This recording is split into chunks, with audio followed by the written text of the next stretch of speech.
El vértigo, griterío e intensidad de la política real. Política real. Traducida por Facundo Pérez. En Barullo Político.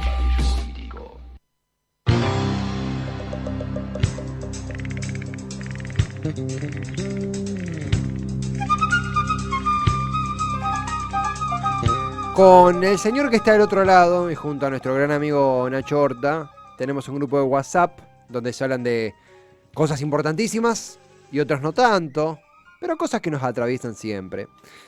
Y ese grupo está en silencio total desde hace, ¿cuánto? Unas 14 horas, 15 horas, que se supieron los resultados oficiales. La derrota del Frente de Todos no solo en provincia, sino a nivel nacional. Ese silencio se quiebra ahora. Facundo Pérez, bienvenido. Hola, ¿cómo te va? ¿Cómo estás, Esteban, Pablo, Chiacho? Creo que es un necesario silencio, ¿no? Un silencio retrospectivo, de tratar de generar un análisis no apurado y también a veces un silencio que dice más que muchísimas otras cosas que podríamos decir. Totalmente. Además porque uno cuando pasan estas derrotas le gusta proponer críticas y soluciones. Pero es muy difícil pensar en caliente cuando yo ahora sigo en caliente, no caliente de enojado, sino de atravesado por la situación. Digo, yo no sé si lo que diga hoy, durante todo el barullo, voy a estar de acuerdo dentro de una semana, porque está sujeto a lo que decida el gobierno, que no depende de mí, ni de nosotros, ni de todos los que estamos acá. Entonces, siento que estoy atravesando un más viejo, un libreto que ya conocía, que era el de transitar una derrota legislativa si es que se repiten los resultados de noviembre. Sí, totalmente, estoy de acuerdo. ¿Sabes qué me pasó? Que un poco ayer, un poco hoy, cuando me puse a pensar en esta columna, en qué iba a decir en Barullo Político, me pasaba un poco eso, ¿no? Más allá de mi subjetividad, de cómo recibo yo la derrota. Digo, lo hemos dicho 2000 veces acá nosotros, pero nosotros tenemos una afinidad con el peronismo, en este caso con el Frente de Todos, y sentimos la derrota de ayer como una derrota propia también por nuestras convicciones, nuestras ideologías, nuestros deseos, etc. Pero más allá de cómo me pegó, a mí, digo, yo no puedo o no quiero ir a todas las tormentas y hablar de esto mismo, y hablar en calentura y patalear contra el gobierno, porque aparte sería poco original, porque uno prende la televisión o entra a cualquier red social y está lleno de esos comentarios. Entonces me puse a tratar de encontrar algunos datos objetivos que de repente pinten de alguna manera qué fue un poquito lo que sucedió, sin tratar de bucear en justificaciones ni nada por el estilo, y también ver algunos datos que quizás para mí empiezan a quedar por afuera de estos análisis apurados, o no sé si apurados, pero sí tenidos de la contextura, iba a decir, coyuntura que en la que estamos, que es la de la derrota y la de sazón. Si te parece, te digo dos cosas que para mí son importantes. La primera, me parece que está bueno, por un lado, el hecho de que no se habló de fraude, no se habló de irregularidades, no se habló de nada por el estilo, y en un momento donde las instituciones en la región, hablo de Latinoamérica, están en peligro, no sé, recordemos lo que sucedió la semana pasada, por ejemplo, en Brasil, uno de los, si no el país más importante de la región, me parece que es un dato importante y un dato a tener en cuenta, ¿no? El peronismo siempre democrático, y cuando pierde el peronismo no hay fantasma de fraude, y salió el presidente mismo a reconocer la derrota y rápidamente. Ahora, ¿es sano que sea el presidente el único en asumir públicamente la derrota en el acto? Digo, el único en asumir la derrota, hasta incluso moralmente está bien, pero ¿es sano para la institucionalidad y la investidura presidencial que él se haga cargo solamente de la derrota? Es una pregunta que hago. Y luego algo que quiero decirte que tiene que ver con los números, que es que hay un 10% del electorado que no va a jugar en noviembre. Digo, va a jugar, pero no va a tener la misma representación. A lo que voy es, hay un 10% que quedó por debajo de la vara del 1,5% necesario para entrar a las PASO. A ese 10% se le suma un 5% de votos en blanco, siempre hablando de la provincia de Buenos Aires. Eso en otras elecciones fue muy diferente.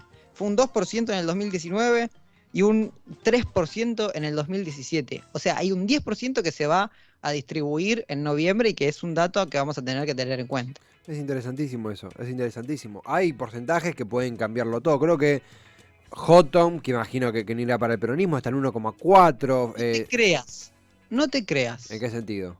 Houghton en esta elección tiene un voto muy asociado al evangelismo. Y el evangelismo, no por ser Houghton, está asociado a Cambiemos.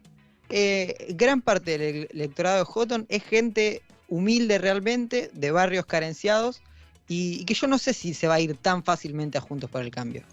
No, lo que me hace dudar de esa mudanza, los votos, viste, que no son de nadie, pueden hacer tantas cosas, pueden dar tantas volteretas. Es cierto que Juntos por el Cambio, desde algunas ópticas, dio un giro a cierta centroizquierda incorporando a Manes o a Stolbizer de vuelta. Si son de centroizquierda o no, es algo que se puede debatir, pero incorporó a personas que históricamente estuvieron asociadas con el progresismo, por así decir. Eso me hace repensar eso. El gobierno de Alberto sigue siendo el gobierno que legitimó, obviamente que nosotros lo apoyamos, la interrupción voluntaria del embarazo. No estoy tan metido en los votantes de Houghton, de hecho me sorprende los números. Houghton quedó a 0,5 de acceder a las generales. Una gran elección de Houghton. Una gran elección. Los votantes de Cintia Fernández, de nuevo, UNITE es un partido que es la segunda persona de José Bonacci, que es un líder nacionalista con Z. Es muy rara la conformación para sacar una conclusión de dónde se pueden mudar. Moreno creo que está en 0,9, 1%, que puede ser un porcentaje importante si la cosa se pone cerrada. Y me genera dudas si un votante de Moreno puede conciliar con Alberto después de las palabras de Moreno para con Alberto, que se centró más en criticar a Alberto que al propio macrismo. Fue su estrategia de campaña. Pero es un 10% ese voto que queda en el aire de personas que han votado por un partido que no ha pasado las PASO. Esto también que dijiste de Alberto asumiendo la derrota. Alberto atajándola, atajando es feo decir atajando las balas, no es una expresión célebre, atajando la pelota, Sí, en una... ya venía, viste, fue una predicción. El otro día se sacó una foto con los guantes y la pelota en la fábrica creo que era penalti. Sí, bueno, se estaba adelantando. Claro. También Alberto tiene esto me da la sensación, ¿no? De si hay un bardo, lo atajo primero yo, aunque no sea necesariamente un bardo mío. Digo, más allá de los errores que ha cometido Alberto Fernández, ataja en la pelota primero y lo reconoce, y ataja él primero porque entiende que una Tolosa Paz, un Golián, no se pueden desgastar tanto en un discurso de derrota, de una derrota que es y no es, de vuelta, porque estamos hablando de una PASO de la cual el Frente de Todos, la cual no empleó, porque no ha hecho una PASO el Frente de Todos, ha participado de una PASO.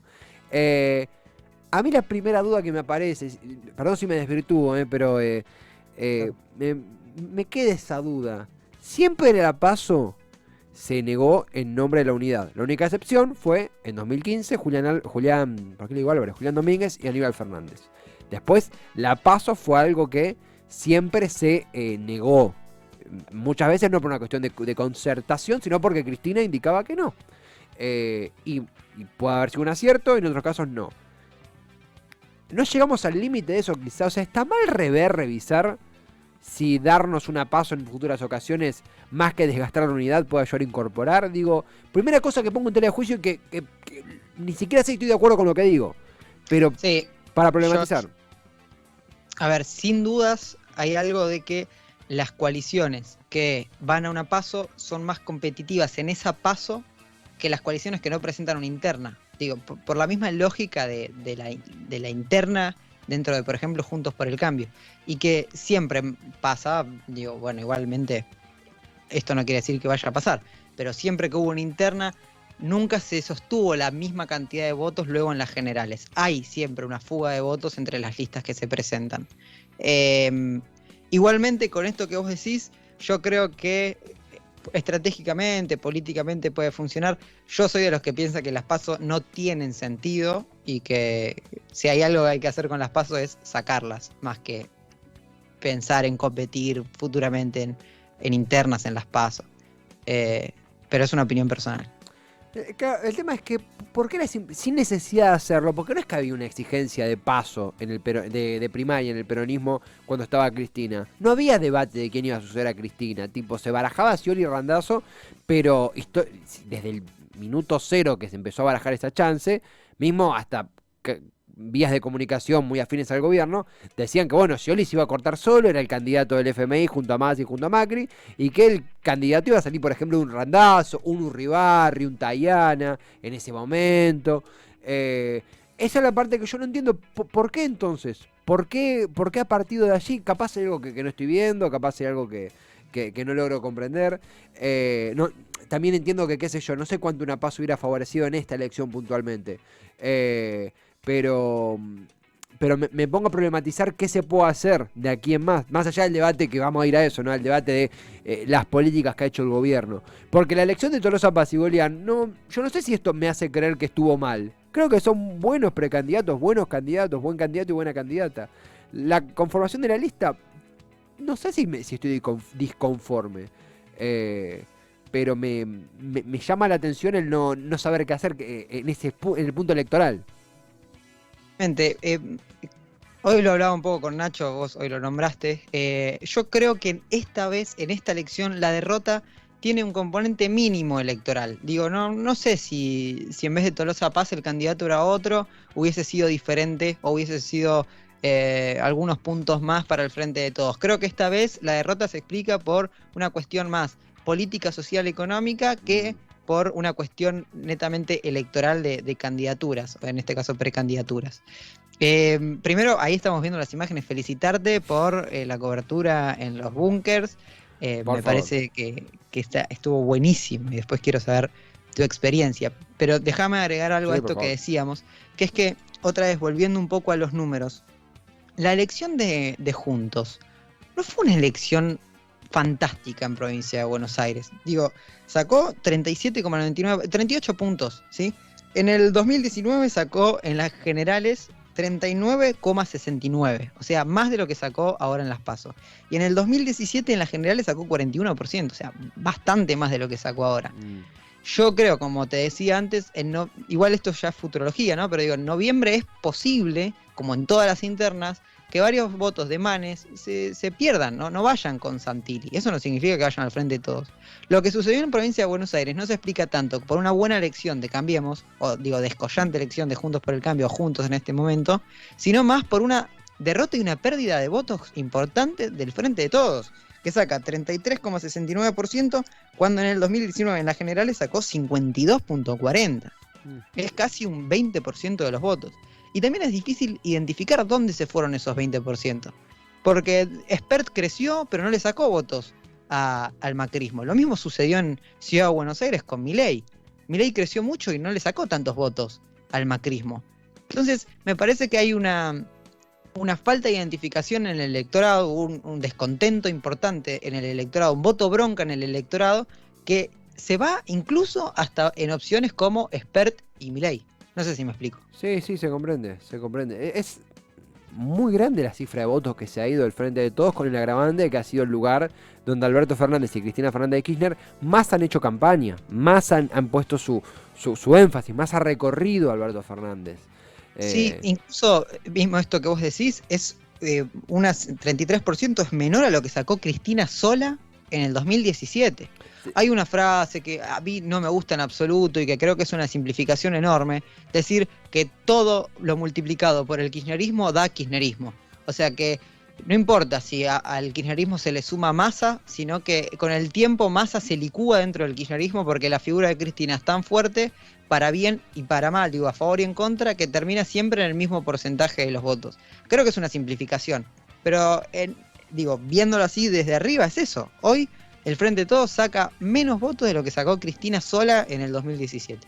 Sí, algo que una provincia de Buenos Aires que siempre fue muy afín al peronismo, con la única excepción de en el 83 y en el 2015 con María Eugenia Vidal, y en el 83 con el radicalismo. El 2015 se dijo que Vidal había ganado porque Aníbal Fernández era un pésimo candidato a gobernador.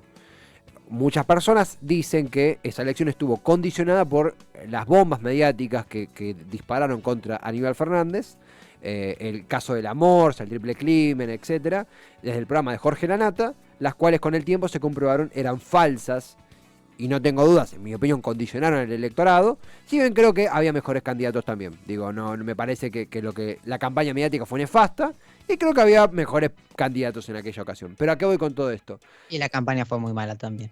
Sí, la campaña de Aníbal Fernández no existió, eso fue algo muy raro. Era una campaña donde el candidato estaba como escondido. Sí. Total. Pero a lo que voy es, hay una excusa que era el rol de los medios. En este caso, seguramente hay mucho para criticar del rol mediático. No me alcanza ni en pedo. No me alcanza ni en pedo decir no, porque los medios no me alcanzan ni en pedo, porque el propio gobierno, mediante la pauta o mediante la... Digo, no es nada corrupto, la pauta que el gobierno da a medios, que ha ocurrido siempre, y mediante el silenciador que le clava la ley de medios, el gobierno hizo buenas migas con Clarín. Entonces no corro esto de que no, los medios hicieron más fuerza por tal y tal. Creo que eso es un debate que se puede dar, es válido criticarlo. En muchos aspectos, como es el caso de Milei, el rol mediático fue muy importante, pero acá no me alcanza para explicar la derrota. Había buenos candidatos, había candidatos que vos decís, bueno, tenían todo para hacer una buena elección, y había unidad. La única fuga era Randazzo, que sacó menos del 4%. Moreno, sí, bueno, con todo respeto, pero no llegó al 1%. Entonces, se caen varias vacas sagradas del peronismo, kirchnerista, oficialismo, que es con la unidad alcanza, con la unidad estamos, recorriendo estamos, con los intendentes estamos. Lo que también hay que tener en cuenta, creo que es tercera fuerza hoy Nicolás del Caño. Quedaron muy parejos del Caño, Espert y más abajo Randazzo. Yo, es una autocrítica, no tenía en cuenta para nada la buena elección que hizo la izquierda. Yo no pensé que la izquierda iba a hacer tan buena elección, yo pensé realmente que el voto estaba cayendo, y hay que entender que seguramente analizándolo mejor veremos bien cómo fue y qué onda con eso. Un voto del Frente de Todos, un porcentaje, fue a la izquierda. Cosa que muchos creíamos imposible porque la propuesta, el Frente de Todos supo captar varias propuestas de izquierda y la capitalizó, con el aborto todo cambió. Pero sigue siendo el factor del voto bronca. Esa es la palabra también, el voto bronca, en una situación muy sensible y dejando un panorama muy jodido para el gobierno si estos números se mantienen. Hablando ya legislativamente. Sí, totalmente. Creo que también esto, ¿no? Hoy salía Cafiero y le están pegando a Cafiero por encontrar en los medios una justificación de la derrota. Yo creo, sería para mí, ¿no? Una visión errada quitar a los medios de la ecuación. Porque nosotros venimos hablando, por ejemplo, acá, de todas las semanas, de cómo le venían pegando cachetada tras cachetada al gobierno con una doble vara bastante burda en los diferentes portales de noticias y diferentes medios de noticias, de comunicación o lo que fuese. Ahora, desconocer eso es un error, pero darle la total preponderancia sobre el resultado electoral también es un error, porque con los mismos medios el Frente de Todos sacó lo que sacó en el 2019. Es cierto que en otro contexto, con los medios, con otra mirada, con el macrismo. Me acuerdo de Jonathan Viale, que lo que hablaba del macrismo en ese momento, y Jonathan Viale ahora, por poner un ejemplo, ¿no? Pero digo, yo no lo quitaría de la ecuación, caerle solo a los medios me parece una simplificación. No, pero al contrario, ¿qué hicimos para contrarrestar? Es que eso justamente, ¿qué hicimos en el 2019? El gobierno era encabezado por Mauricio Macri, era entendible que el grupo Clarín, era entendible que ciertos grupos de poder concentrado tuvieran un poder asegurado. Amén de que Clarín, cuando Macri empezó a caer, se despegó de él y rápidamente les dio las urras a la lista al proyecto Alberto Fernández. Alberto Fernández dando entrevistas, se empezó a hablar de un relax en la resistencia de cierta parte del peronismo, dar entrevistas en TN, en Todo Noticias. Hemos visto a Guado de Pedro con Guiñazqui, hemos visto una tregua que es entendible para construir poder y para hablarle a todo el electorado, más en tiempo de pandemia. Pero mi duda es, ¿qué se hizo para democratizar a los medios? Y ahí sí, me permito mirar de ese lado porque es en donde intento circular. Se hizo muy poco al respecto y va 1 año y medio. Porque si hablamos de pauta y hablamos del silencio abrumador que tiene la ley de medios encima, que es quizás entendible por la coyuntura o no, la respuesta es, no se hizo nada al respecto, se buscó consensuar al respecto, y la performance de los medios sigue siendo la misma. Digo, ese consenso que se buscó apostar, leas en los medios, leas en el agro, arrojó resultados insuficientes. La prueba es las PASO, pero esto ya venía de antes. A lo que voy, en 1 año y medio, ¿qué se hizo para democratizarlos, para tener mejor comunicación? no alcanzó. Yo creo que se apostó al consenso en varios sentidos y fue un camino errado, porque no hubo consenso del otro lado, no hubo vocación de consenso del otro lado, sea mediático y sea en lo que vos quieras. Y también creo que, un poco vos lo decías en redes sociales y se dice mucho y es muy fácil decirlo y muy difícil hacerlo, más cuando agarrás un país incendiado con una deuda impagable y encima te cae una pandemia.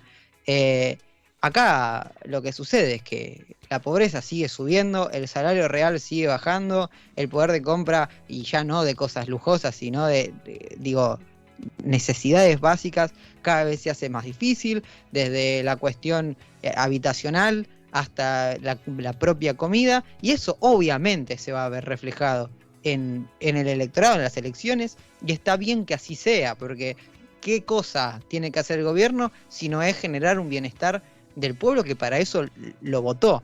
Amén de todas las complicaciones que sabemos que existieron y existen para que este gobierno lleve el plan que tenía en mente a la hora de asumir. Pero bueno, no se pudo y tampoco se va a poder ganar elecciones mientras no se pueda mejorar la calidad de vida de la gente, del pueblo. Sí, hoy justo en la intro hablábamos de, hoy el salario mínimo vital y móvil está en 29.160. No está sujeto a la realidad, está completamente fugado de la realidad ese salario mínimo vital y móvil. Es imposible pensar que una persona puede mínimamente acceder a la canasta básica con menos de 30 lucas. Es inconcebible. Si esa persona alquila, si esa persona tiene hijos, es imposible. Es imposible. Yo creo que esto, a ver, al ser un gobierno peronista tiene otro tipo de exigencia, aún en pandemia. De hecho, se abre el debate a decir si la pandemia no motorizaba que ciertas políticas de inclusión social, socioeconómica, fueran llevadas adelante con mayor virulencia, con mayor rapidez. Yo creo que cosas que por ahí ya quedaron un poquito en el pasado, como es, no sé, el aporte extraordinario, que hubo que parirlo, y fue un aporte extraordinario, y por ahí en el momento decíamos, che, hay una pandemia, intereses concentrados, movilizaciones, no hay un mango. Bueno, fue una victoria en ese sentido. Y con el tiempo empieza a quedar chico, empieza a quedar insuficiente, empieza a haber menos políticas para defender. Y en otro sentido, y también tomo de todo un poco, ¿no?, lo que mencionabas, esto es como lo que pasa a veces en la selección en momentos de crisis, que se le echa la culpa a un jugador, a un Javier Pastore, jugamos mal porque está Javier Pastore y cuando se va, jugamos mal porque no está Javier Pastore. En este caso, yo creo que a ver, el rol de Santiago Cafiero no se está pudiendo cumplir, o por ahí pertenece a un sector político que no ha logrado empatía con el electorado, no lo sé. Pero ahora esta fetichización de la crítica a Cafiero, yo no sé si se va Cafiero, arreglamos. Digo, podemos criticarlo, celebro mucho, pero esta cosa de, la culpa de Cafiero, qué sé yo. No. A ver, el jefe de gabinete nunca te va a modificar la cuestión social y nunca la cuestión electoral y menos la cuestión social. Esto claramente no se soluciona con ni una, ni con dos, ni con tres renuncias en el ministerio. No es una cuestión de confianza en los ministros. Esto no quiere decir que no se vaya a hacer ni sea buenas decisiones de hacerlo o lo que fuese. Pero si se piensa que esa es la única solución, no va por ese lado. Eso sí, estoy seguro. Y quiero decirte algo, retomando lo que vos decías del salario mínimo vital y móvil en 29.000 pesos, dijiste, una miseria. Sí. ¿Sabes qué es lo terrible? Yo realmente estoy asustado, me genera una desazón bastante importante.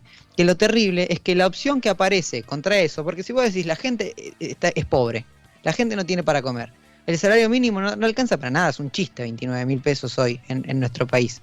El salario real sigue cayendo. Lo que pasa es que la opción que aparece, la oposición, hace una campaña electoral diciendo que va a eliminar la indemnización por subsidios. Sí. Es una oposición que viene de gobernar 4 años con el peor ciclo de endeudamiento de la historia argentina. Sí. Empezando la debacle del salario real en su gobierno. Que mucho de la crisis económica, por no decir casi todo de la crisis, mucho de la crisis económica de hoy se explica por esos 4 años de macrismo, si no tienen sentido. Y lo peor, aparecen ellos como la solución a eso, y no ellos en los medios como la solución de ellos, o ellos en su discurso como la solución de ellos. Ellos en el voto de la gente como la solución a eso.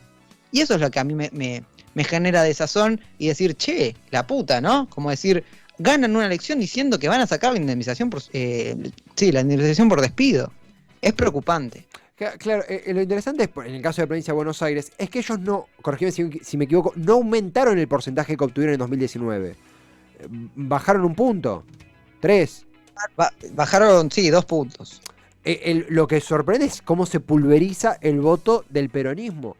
A mí me parece que en cierto momento, a ver, como si nadie escuchara, había dos temores sociales, dos temores reales sociales válidos que administró el gobierno. El temor a la pandemia, al virus, y el temor el regreso del macrismo. Pero no que el gobierno los creó, que existían. ¿Cómo no va a existir un miedo al contagiarse o un miedo a que volviera un gobierno que pulverizó la economía?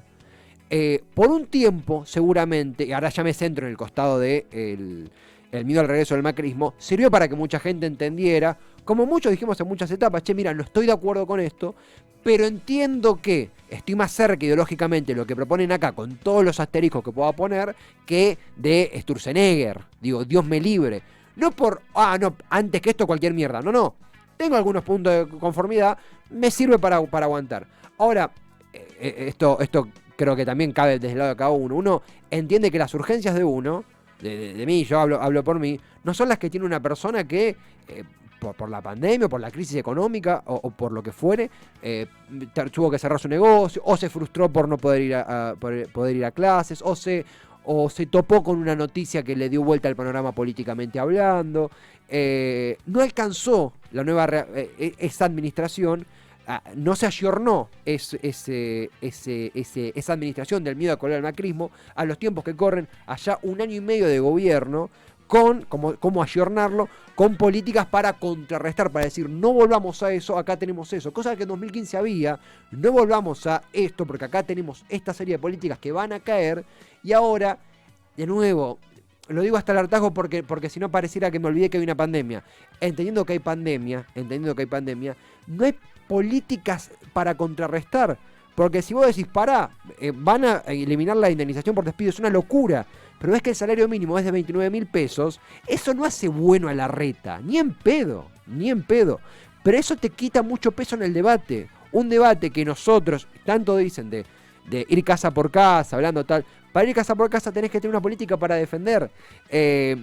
Y ahí yo ya por ahí entro en una de que no alcanza a reivindicar algunas cuestiones que se siguen reivindicando. Digo, para mí Néstor Kirchner fue un presidente infinitamente importante, para mí en lo personal me marca en mi ideología, pero no alcanza la reivindicación, no alcanza lo que fuimos si hoy no somos ni un 25% de lo que fuimos. No es por tirarle mierda, sino por la preocupación que me da este resultado. Sí, totalmente, estoy muy de acuerdo, y creo que eso que decís también se ve reflejado electoralmente en lo que sucedió, este miedo a la vuelta al macrismo, porque sí, no creció en los números, de hecho, comparado a las generales del 2019, decreció. Claro. Juntos por el Cambio en Provincia de Buenos Aires. El tema es esos casi 20 puntos del peronismo que se atomizaron muchísimo, y es eso el voto bronca. Porque no es que se fueron todos a Randazzo, de hecho no, porque si querés comparar a Randazzo con Lavagna, con Bali Buca en el 2019, Bali Buca sacó más votos que Randazzo en esta elección. Entonces, los 20 puntos del Frente de Todos se fueron, 2 puntos al Frente de Izquierda, 4 puntos a Spert, se van al punto y pico de Houghton, al punto de Cintia Fernández, al 0,90 de Moreno, y así, es una atomización, un voto bronco, un voto desencanto, un voto que seguramente nunca fue, o sí, no sé, pero nunca tuvo una identificación fuerte con el kirchnerismo, con el peronismo que acompañó en el 2019, y que hoy se ve lejos del gobierno.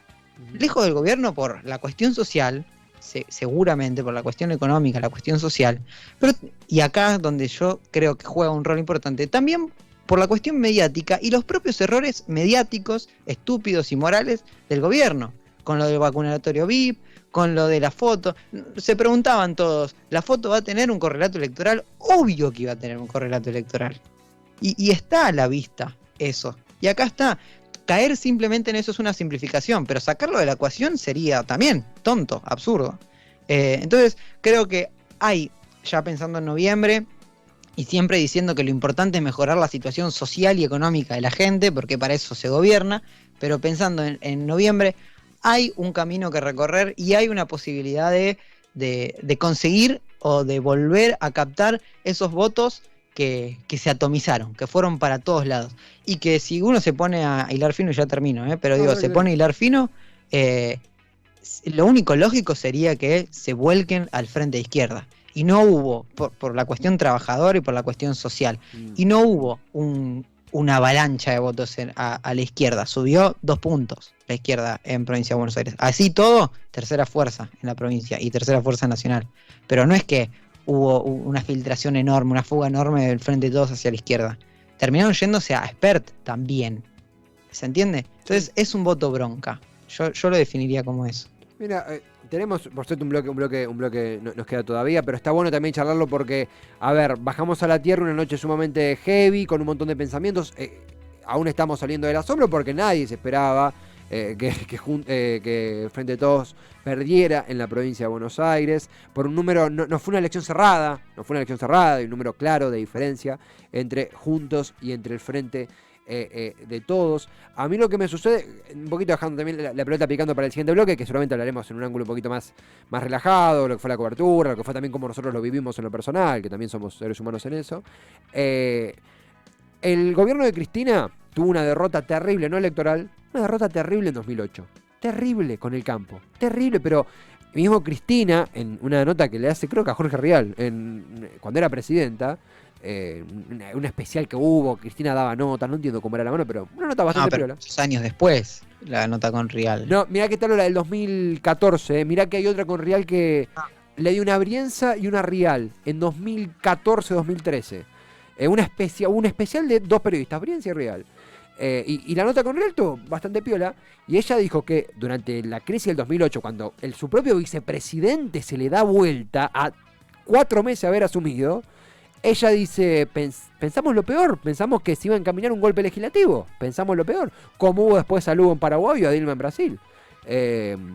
Y se recuperó con políticas, y después pierde una elección, perdón, me faltaba, al año siguiente pierde una elección legislativa, y 2 años después Cristina gana con el 54%. En el medio tuviste aerolíneas, tuviste ley de medios, YPF creo que fue después, creo que ya estaba en boga, pero creo que fue un poquito después. Tuviste televisión digital abierta, tuviste un montón de políticas tuviste, se me está escapando el nombre de las computadoras, Conectar Igualdad, tuviste, creo que la asignación universal por hijo ya estaba en boga en ese entonces. Tuviste un montón de políticas en donde se apostó a eso y hubo un montón de cosas que defender, que mediante una oposición completamente desastrosa como el 2011, más allá de eso, Cristina logra un porcentaje increíble en la elección de 2011. Pero bueno, le jugó con los dientes, con los bigotes del león, con personas muy jodidas. Le hace la Sociedad Agraria, le hace Clarín. En ese sentido, creo que nos falta eso. Creo que nos falta un episodio de ese corte. ¿Es fácil hacerlo o no? Pero queda poco tiempo. Me quedo de eso. No sé si medio nostálgico más que realista.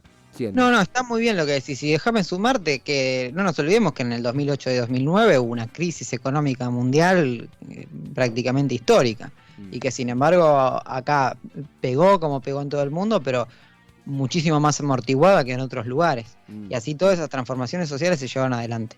Me digo esto a mí mismo también porque mientras vos hablabas yo pensaba, sí, bueno, había otra bonanza económica. Digo, no tenías más al FMI en el país. En este momento sí. Entonces hay un condicionante. Bueno, pero había una crisis económica mundial también, como la que no tan terrible como la que estamos viendo ahora, del coronavirus. Pero también había dificultades. Entonces sí, estoy de acuerdo.